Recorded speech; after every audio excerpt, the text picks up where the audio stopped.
당장 이혼해. 너 같은 가난뱅이는 필요 없어. 감사합니다, 어머니. 시어머니가 70명이 모인 약혼식장에서 제게 이혼 서류를 줬습니다. 모두가 제가 울면서 무릎 꿇을 거라 생각했죠. 하지만 전 웃었어요. 그 순간 시어머니는 몰랐어요. 제가 이미 그들의 모든 걸 빼앗아 버렸다는 걸요. 사연 시작 전 구독 버튼을 눌러주세요. 오늘 하루가 조금 더 특별해질 거예요. 그리고 지금 어디에서 듣고 계신지도 댓글로 남겨주세요. 그곳까지 평안함이 함께하길 바라겠습니다. 제 이름은 서지혜. 올해 35입니다. 지금 저는 강남의 한 특급 호텔 연회장에 서 있어요. 샹들리에가 반짝이는 화려한 공간, 70명이 넘는 하객들이 모인 성대한 약혼식장입니다. 하지만 저는 하객이 아니에요. 신부 측도 신랑 측도 아닙니다. 저는 그냥 시동생의 약혼식에서 음료수를 나르는 며느리일 뿐이죠. 빨간색 정장을 입은 시어머니 김순자 씨가 제 앞을 지나갑니다. 저를 보고도 눈길 한 번 주지 않아요. 당연하죠. 저는 며느리가 아니라 하녀니까요. 적어도 시어머니 눈에는 그렇습니다. 야, 서지혜. 시어머니의 목소리가 칼날처럼 날아왔어요. 존댓말도 이름도 아닌 그냥 야였죠. 박 회장님 테이블에 샴페인 부족하니까 빨리 갖다 드려. 명령이었어요. 부탁이 아니라요. 박 회장님은 오늘 약혼식의 주인공, 시동생 김태민의 약혼녀 박수진 씨의 아버지입니다. 동진산업 회장님이시죠. 재벌가요. 저는 묵묵히 샴페인 병을 들고 박 회장 테이블로 향했어요. 하이힐이 발을 조였지만 표정 하나 바꾸지 않았습니다. 익숙해요. 이런 일이 하루 이틀이 아니니까요. 아, 수고하세요. 박 회장님이 정중하게 인사했습니다. 저보다 시어머니를 더 쳐다보면서요. 시어머니는 활짝 웃으며 다가왔어요. 아이고, 회장님. 큰 며느리가 서툴러서 죄송합니다. 원래 집안일만 하던 애라. 며느리. 그 단어가 입에서 나올 때만큼은 저를 가족으로 인정하는 척 하시네요. 하지만 그 뒤에 붙는 말들은 언제나 독침 같았습니다. 박 회장 부인이 저를 위아래로 훑어봤어요. 그 시선이 차갑고 날카로웠죠. 큰 며느님이 참 소박하시네요. 소박하다. 그건 칭찬이 아니었어요. 초라하다, 볼품 없다는 뜻이었죠. 네, 작년에 들어왔어요. 뭐, 그냥 평범한 집안 출신이라 아직 많이 서투르답니다. 시어머니가 웃으며 말했지만 그 웃음 뒤에 담긴 건 명백한 무시였어요. 평범한이라는 말은 시어머니가 저를 표현할 때 쓰는 완곡어법이었습니다. 실제로는 가난한, 변변찮은, 우리 집안에 어울리지 않는이라는 뜻이었죠. 저는 그저 고개를 숙이고 물러났습니다. 뒤에서 수군거리는 소리가 들렸어요. 아니, 요즘에 누가 저렇게 며느리를 심부름시켜?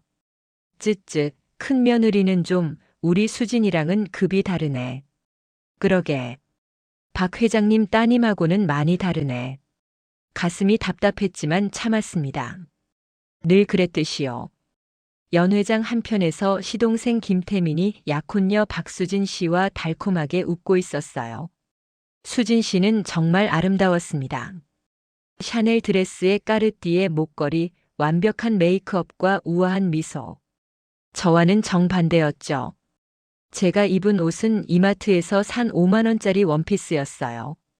액세서리는 하나도 없었어요. 한 달 전 시어머니가 분명히 못을 박았거든요. 야, 서지혜. 내가 뭐라고 비싼 거 하고 다녀. 가난뱅이 주제에 사치 부리지 마. 창피하게. 그날 시어머니는 제가 백화점에서 산 10만 원짜리 목걸이를 보고 노골적으로 화를 내셨습니다. 그리고는 제 목에서 그것을 거칠게 빼앗아 쓰레기통에 던져버렸죠. 그 일이 있은 후로 저는 액세서리를 포기했어요. 옷도 화장품도 모든 걸 포기했습니다. 형수. 태민이 저를 불렀어요. 형수라고 부르긴 했지만 말투는 하대였죠. 빨리 물 좀 갖다 줘. 턱으로 가리키며 명령했어요. 27살. 대학도 겨우 졸업하고 회사에서는 일도 제대로 안 하면서 어머니 덕에 이사 직함만 달고 있는 사람이었습니다. 저는 물을 가져다 줬어요. 수진 씨가 저를 보며 살짝 웃었습니다. 동정 섞인 미소였어요. 아니면 우월감이었을까요? 지혜 씨, 고생 많으시네요. 아니에요, 괜찮습니다. 어머님이 좀 까다로우시던데요. 아까 주방에서 소리 지르시는 거 들었어요. 수진 씨의 목소리는 부드러웠지만 그 안에 담긴 의미는 명확했어요. 나는 저렇게 안 당할 거야. 나는 재벌가 딸이니까. 사실 수진 씨 말이 맞았어요. 1시간 전 주방에서 시어머니가 저한테 소리를 질렀거든요. 이게 뭐야? 내가 샌드위치 70개 준비하라고 했지. 60개 하라고 했어? 어머니, 제가 확인했을 때는 70개가 맞았어요.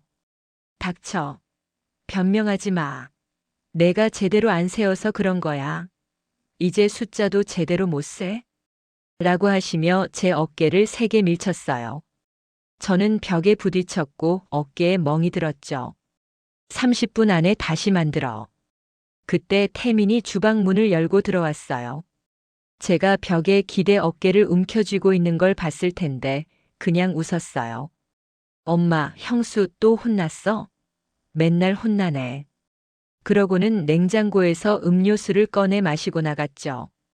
도와줄 생각 따윈 없었어요. 저는 30분 동안 미친 듯이 샌드위치를 만들었어요. 손가락이 베이고 눈물이 났지만 참았습니다. 그리고 정확히 70개를 만들어냈죠. 시어머니는 확인도 안 하고 그냥 가버렸어요. 수고했다는 말도 미안하다는 말도 없었습니다. 그게 1년 동안 제가 겪어온 일이었어요. 저는 다시 수진 씨를 보며 고개를 숙였어요. 괜찮습니다. 익숙해요. 수진 씨는 더 이상 말하지 않았어요. 관심도 없었을 겁니다. 그냥 호기심에 물어본 거였죠. 약혼식이 진행되는 동안 저는 계속 움직였어요. 음료를 나르고 냅킨을 챙기고 하객들의 요청을 들어주고 시어머니의 눈치를 보면서요. 남편 김태주는 어디 있냐고요? 그는 어머니 옆에 서서 박 회장님과 이야기를 나누고 있었습니다. 저를 한 번도 쳐다보지 않았어요. 아니, 쳐다보긴 했는지도 모르죠. 하지만 도와주지는 않았어요. 늘 그랬듯이요. 1년 전만 해도 아니었어요. 태준 씨는 다정했고 저를 사랑한다고 했습니다. 프러포즈할 때 무릎 꿇고 말했죠. 지혜야, 평생 너만 사랑할게. 내가 지켜줄게. 우리 어머니도 너를 좋아하실 거야. 전부 거짓말이었어요. 아니, 어쩌면 그때는 진심이었을지도 모릅니다. 하지만 그 진심은 어머니 앞에서는 한없이 약해졌죠. 결혼하고 일주일도 안 돼서 저는 깨달았어요. 이 남자는 절대 저를 지켜주지 못할 거라는 걸요. 결혼 후 첫 주말이었어요. 시댁에 인사를 갔죠. 시어머니가 저를 위아래로 훑어보더니 첫마디가 이거였어요. 우리 집안 며느리로 보기엔 많이 소박하네. 태준 씨는 옆에서 어색하게 웃기만 했어요. 그날 저녁 시어머니는 저를 부엌으로 불렀어요. 너 요리는 할 줄 알아? 네, 기본적인 건 할 수 있어요. 기본적인 거? 우리 집은 그런 기본으로는 안 돼. 제대로 배워와. 시댁 음식은 며느리가 하는 거야. 잠시 말을 멈춘 시어머니는 나를 다시 한번 훑어보더니 그리고 앞으로 주말마다 여기 와. 청소, 빨래, 밥까지 다 내 몫이야. 부잣집에 시집 왔다고 편하게 살 생각은 하지 마. 알았지? 그 말을 듣고 얼굴이 화끈거렸어요. 태준 씨를 봤죠. 뭐라도 말해주길 바라면서요. 하지만 태준 씨는 그냥 고개를 숙였어요. 어머니가 원래 직설적이셔. 이해해줘. 이해하라고요?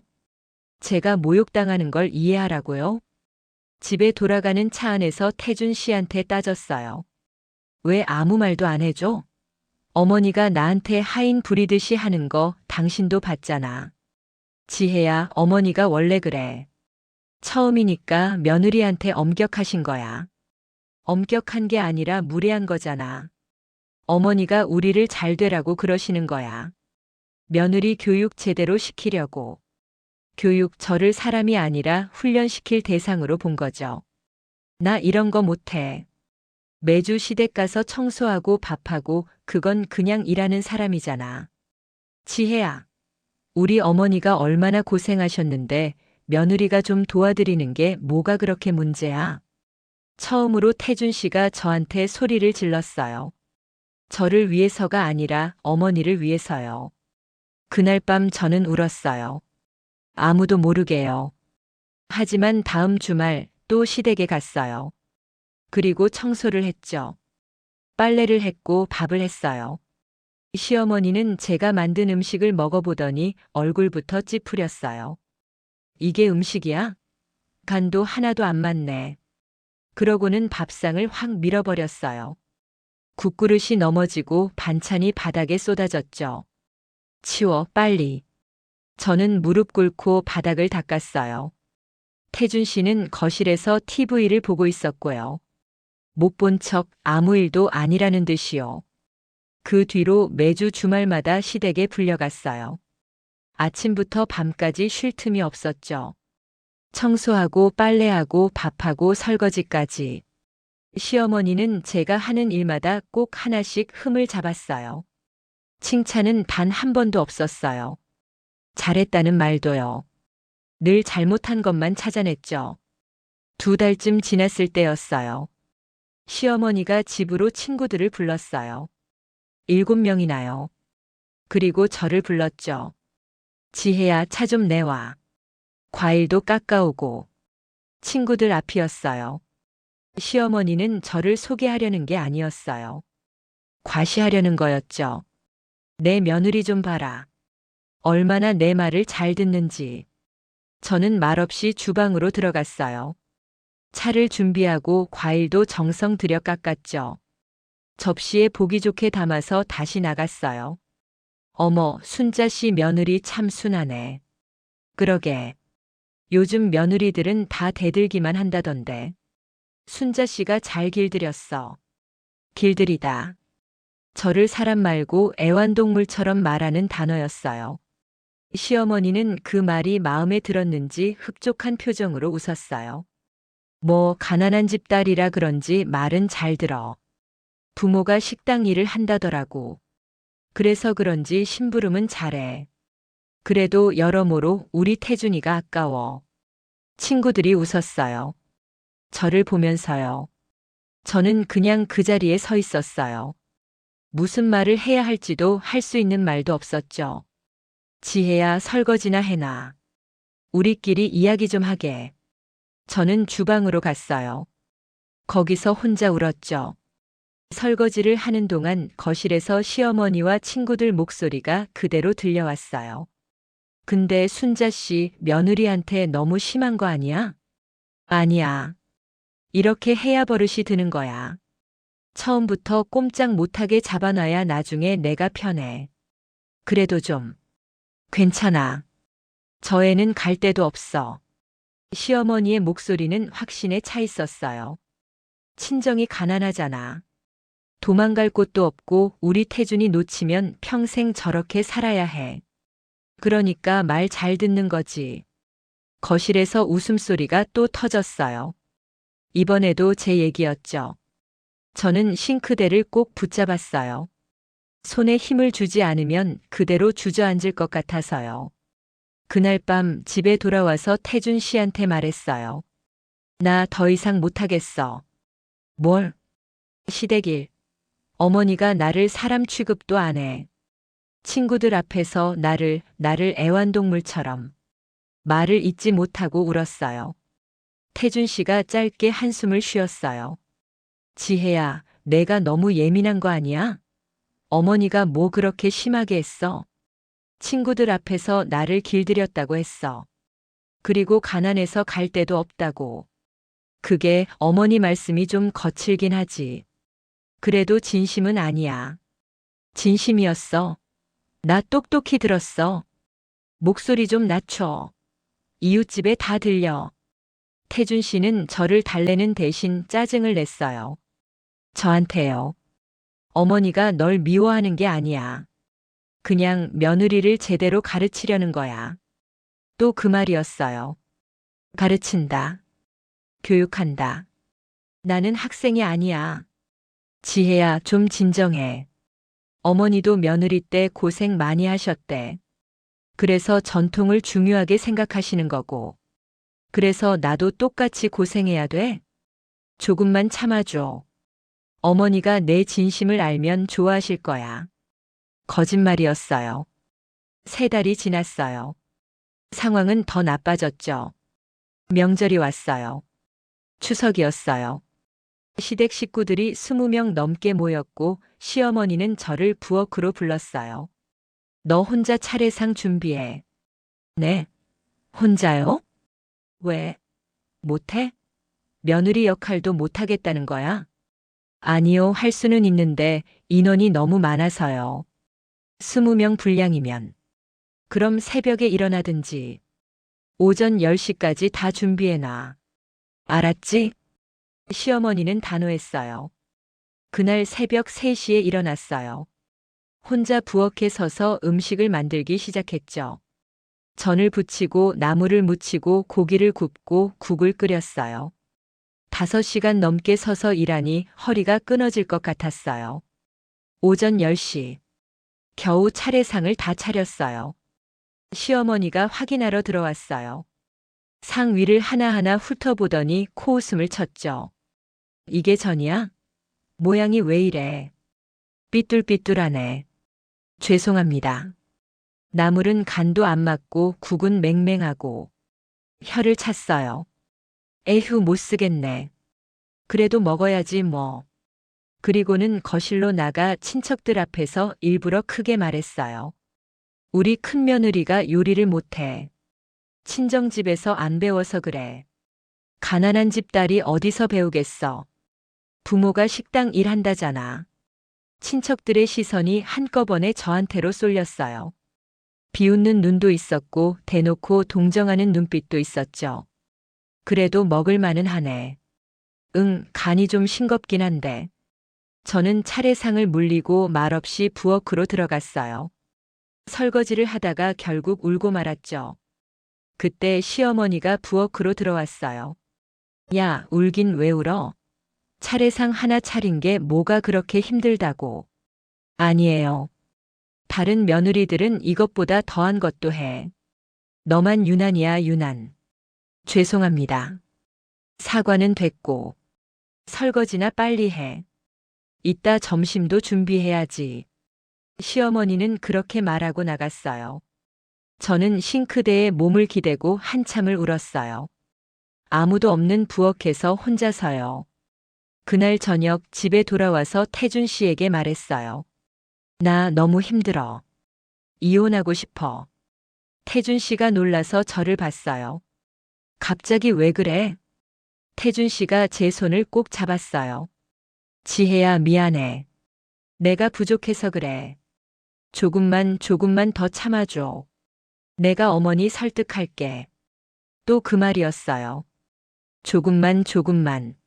하지만 이번만큼은 남편을 믿고 싶었어요. 정말 말씀드릴 거야? 응, 약속할게. 하지만 거짓말이었어요. 다음 주말도 그 다음 주말도 아무것도 달라지지 않았어요. 시어머니는 여전히 저를 하녀 취급했고 태준 씨는 여전히 침묵했어요. 그리고 드디어 시어머니가 기다리던 태민 씨와 수진 씨의 약혼식 날이 왔어요. 약혼식이 끝나고 가족들과 친척, 그리고 박 회장 가족만 남았습니다. VIP룸으로 자리를 옮겼어요. 시어머니가 준비한 자리였죠. 자, 이제 양가가 편하게 이야기 나눌 시간입니다. 시어머니의 목소리가 밝았어요. 저는 구석에 서 있었습니다. 앉으라는 말도 없었고 앉을 생각도 없었어요. 어차피 제 자리는 없으니까요. 박 회장 부인이 시어머니에게 말했습니다. 사돈 어르신, 정말 멋진 약혼식이었어요. 태민 씨도 훌륭하고요. 과찬이십니다. 저희 막내가 수진 양처럼 좋은 분을 만나서 얼마나 다행인지 몰라요. 시어머니가 수진 씨를 바라보는 눈빛이 따뜻했습니다. 제게는 한 번도 보여준 적 없는 눈빛이었죠. 큰 며느님은 어디 계세요? 박 회장이 물었어요. 시어머니의 얼굴이 순간 굳었습니다. 저기 저쪽에 있습니다. 시어머니가 마지못해 저를 턱으로 가리켰어요. 박 회장 가족의 시선이 일제히 저에게 쏠렸습니다. 아까 서빙하시던 박 회장 부인의 목소리에 놀라움이 섞여 있었어요. 며느리를 하인처럼 부린다는 게 믿기지 않는다는 표정이었죠. 시어머니가 얼른 말했습니다. 며느리가 워낙 집안일을 좋아해서요. 하하하. 거짓말이었어요. 저는 집안일을 좋아한 적이 없습니다. 강요당했을 뿐이죠.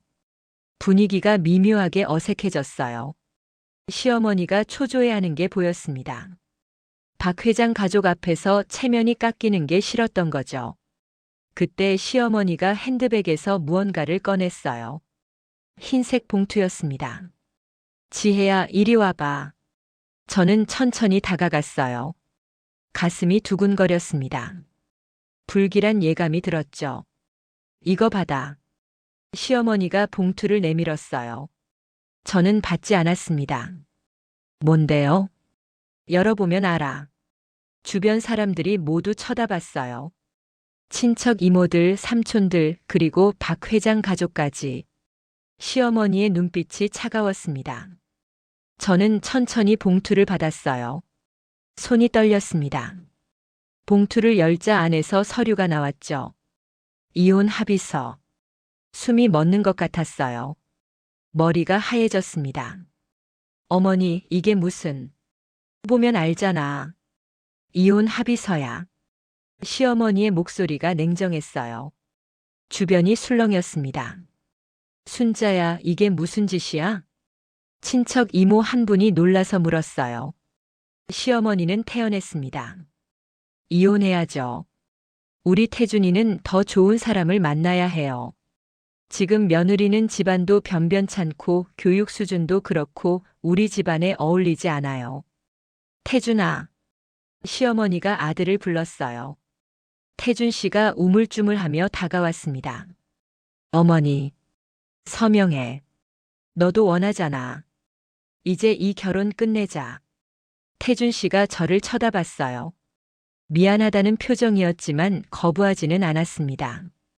그 순간 저는 알았어요. 이 남자도 동의했다는 걸요.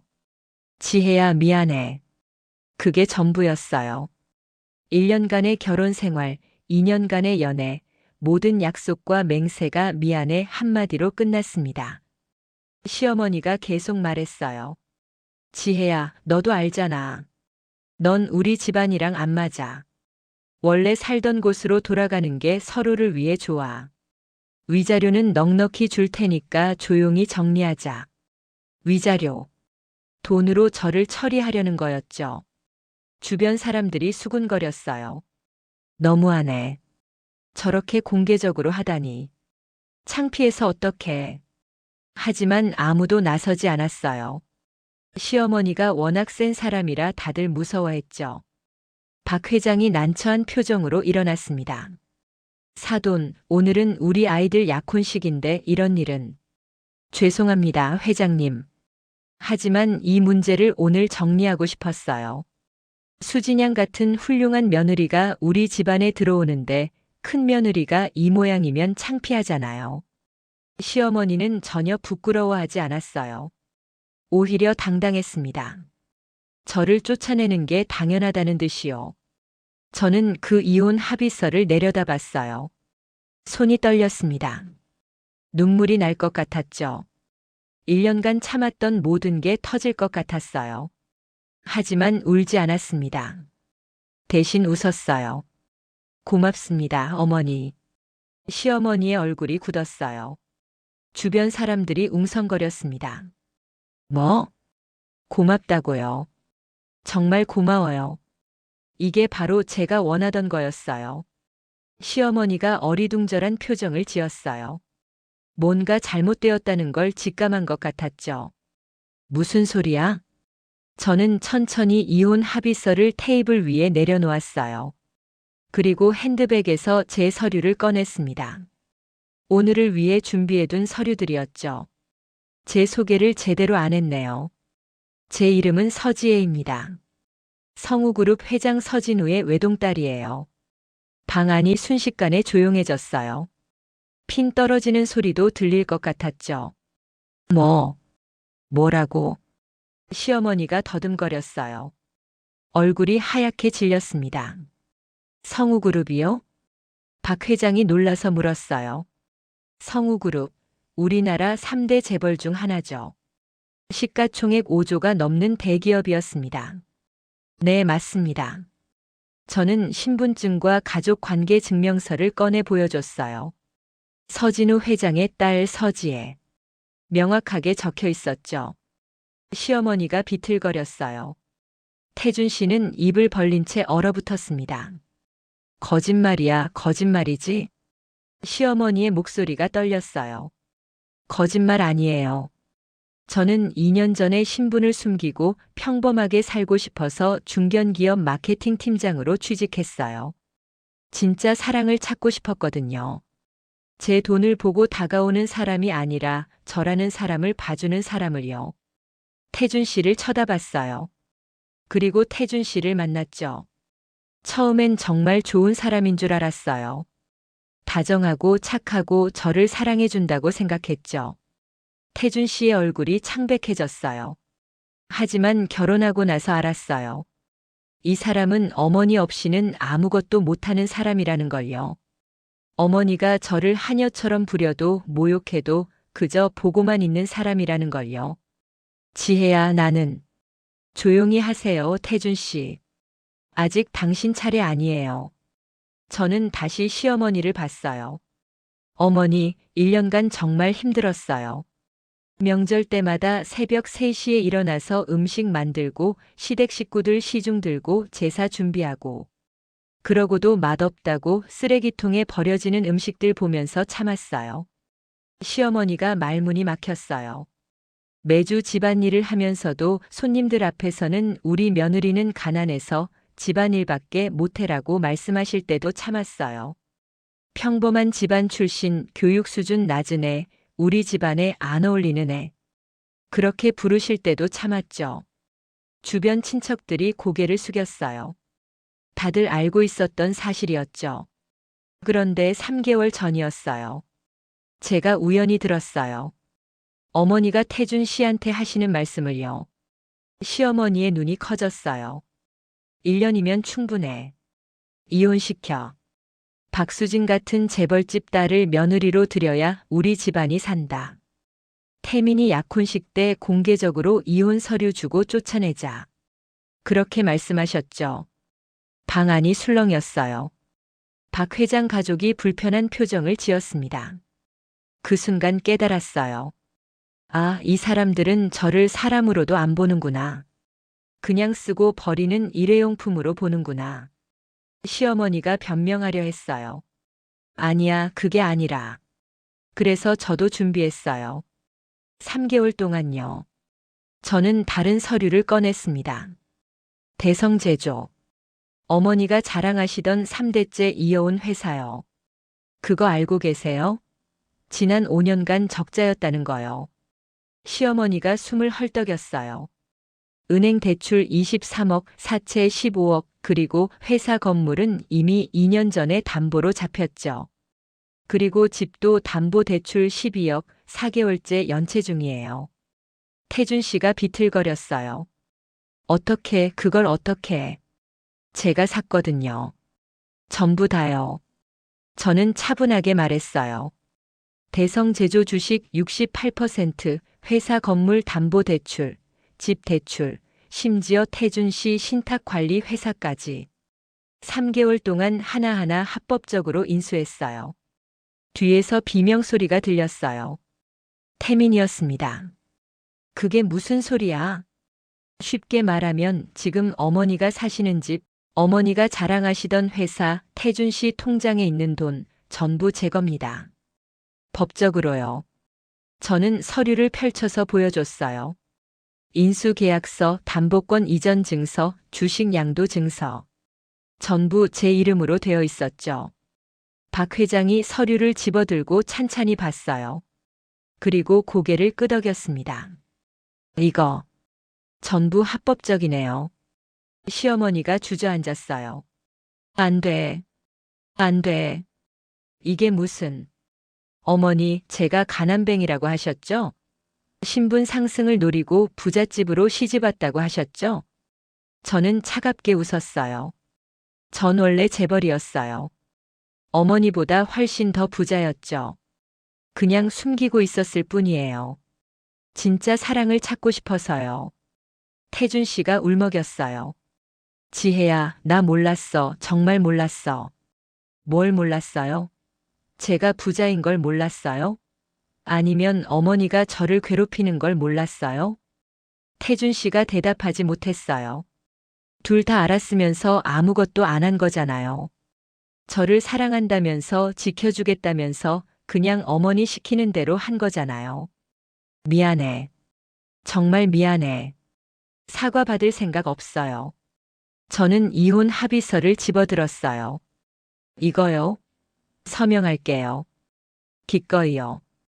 펜을 꺼내 제 이름을 또박또박 적었습니다. 서지혜. 마지막 획을 긋는 순간 1년간의 결혼 생활이 끝났어요. 축하해요, 태준 씨. 이제 자유예요. 태준 씨가 울먹이며 손을 뻗었지만 저는 피했어요. 시어머니가 정신을 차리고 소리쳤습니다. 이건 사기야. 사기라고. 고소할 거야. 해보세요, 어머니. 제 변호사는 이 나라 최고거든요. 아, 참고로 어머니가 쓰시던 변호사 사무소도 제가 인수했어요. 지난주에요. 시어머니의 얼굴이 새하얗게 질렸어요. 저는 박 회장 쪽을 돌아봤습니다. 회장님 죄송합니다. 오늘 같은 좋은 날에 이런 소란을 피워서요.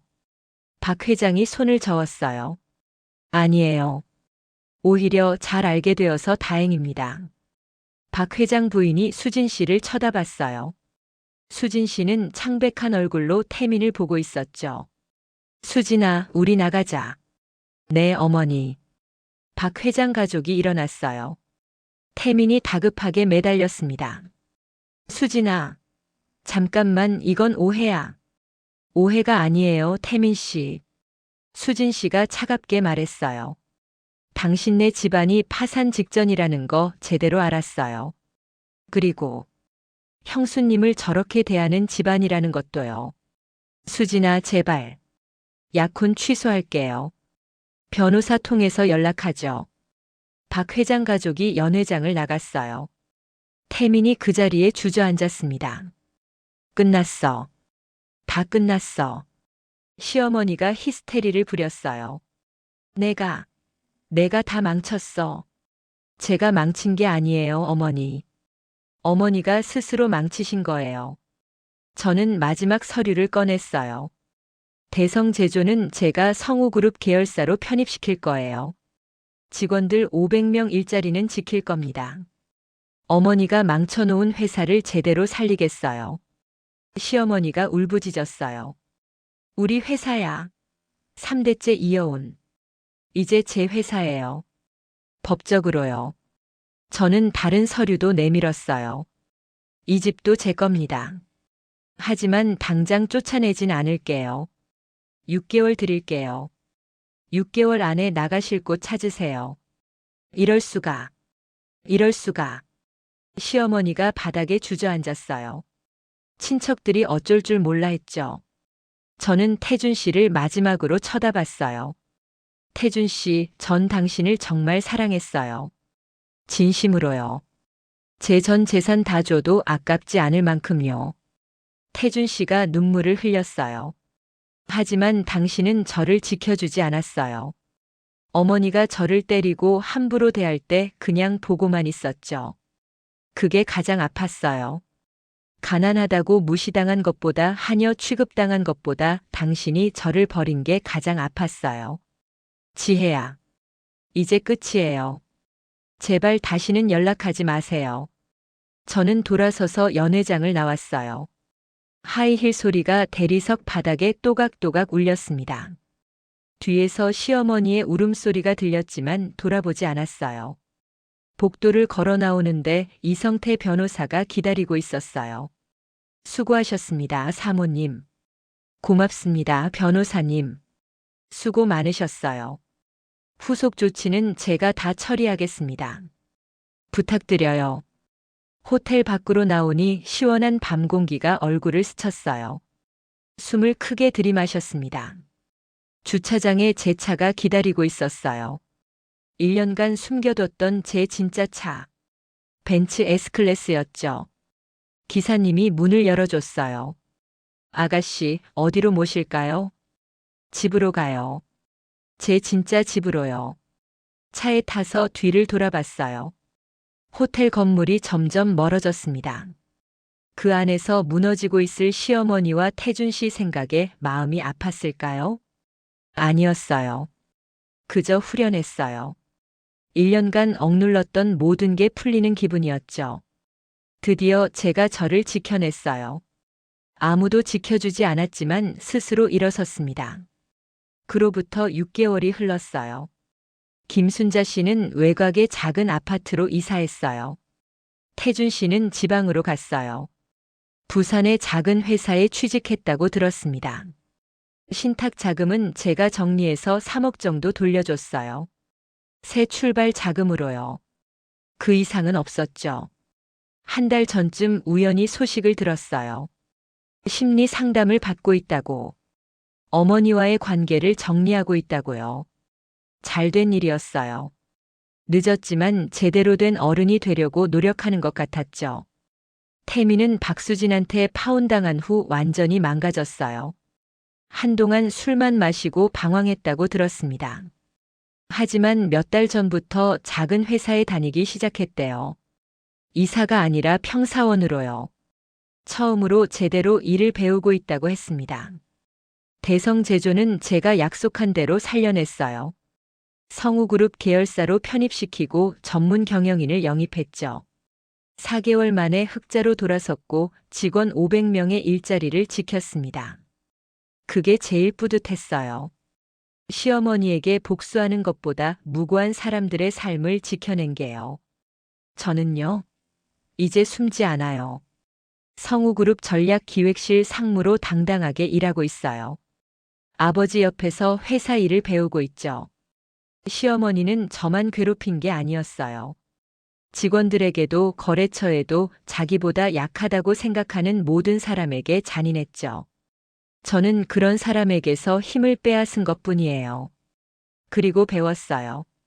침묵이 약함이 아니라는 걸요. 참는다고 해서 바보가 아니라는 걸요. 그리고 절대로 사람을 함부로 대하지 말라고요. 당신이 무시한 그 사람이 사실은 당신보다 훨씬 더 강한 사람일 수도 있으니까요.